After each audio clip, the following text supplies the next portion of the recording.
आप लोग कैसे हैं? उम्मीद करती हूँ कि आप लोग अच्छे होंगे। मधु तिवारी चैनल में आपका स्वागत है। सावन का महीना चल रहा है तो मैं भी अपने लिए हरी हरी चूड़ियाँ लाई हूँ। तो मैं आपको दिखाऊंगी कि मैं कौन सी चूड़ी लाई हूँ, कैसी चूड़ी लाई हूँ, आपको दिखाऊंगी। तो चलिए पहले चलते हैं किचन में और किचन के कुछ काम कर लेते हैं। उसके साथ साथ ही आपको मैं दिखाऊंगी अपनी चूड़ियाँ। और कुछ तो मैंने पहन ली हैं, कुछ मैंने रखी हैं, वो मैं आपको दिखाऊंगी काम करते करते। तो चलिए पहले किचन में चलते हैं।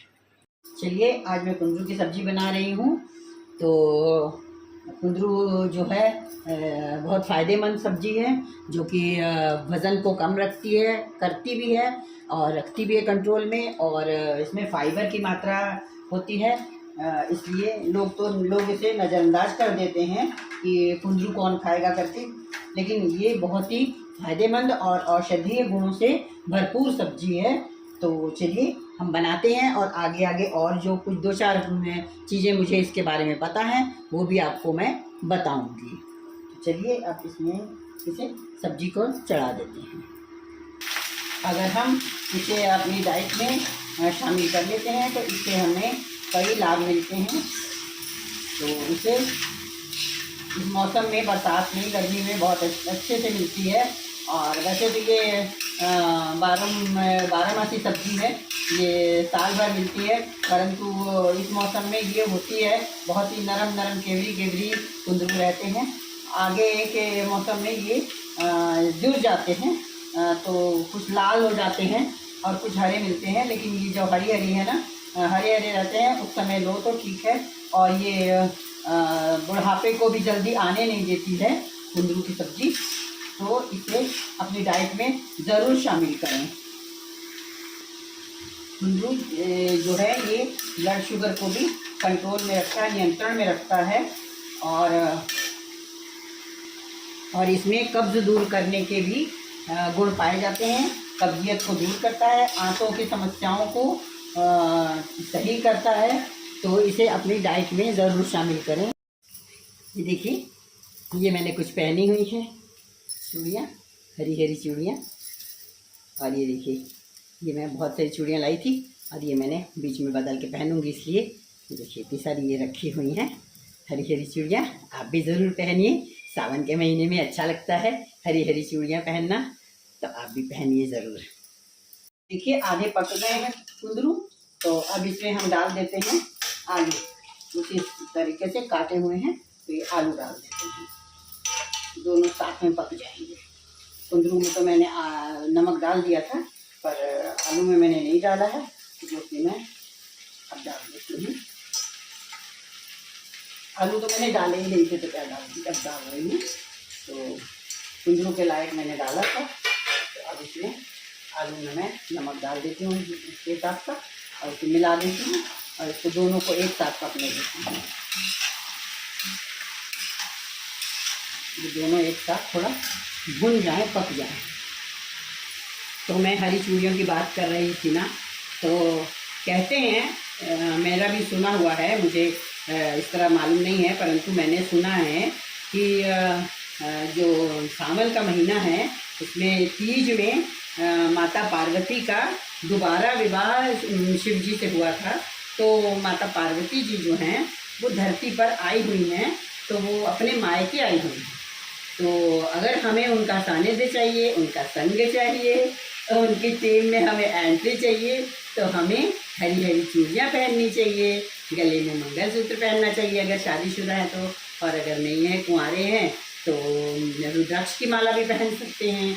बाल को बांध के रखना चाहिए कंघी करके, और हाथों में मेहंदी लगाना चाहिए, पैरों में आलता लगाना चाहिए, और हरी चूड़ी तो ज़रूर पहनना चाहिए, पैरों में पायल पहनना चाहिए, मांग में सिंदूर, शादीशुदा है तो सिंदूर लगाना चाहिए, क्योंकि हम सब सुहागिने हैं और माता पार्वती की हम लोग सखी हैं। तो इसलिए हमें उनके सानिध्य के लिए हमें ये सब करना चाहिए। तो माता पार्वती धरती पर आई हैं तो घूमेंगी, झूला झूलेंगी और घेवर खाएंगी, मस्ती करेंगी।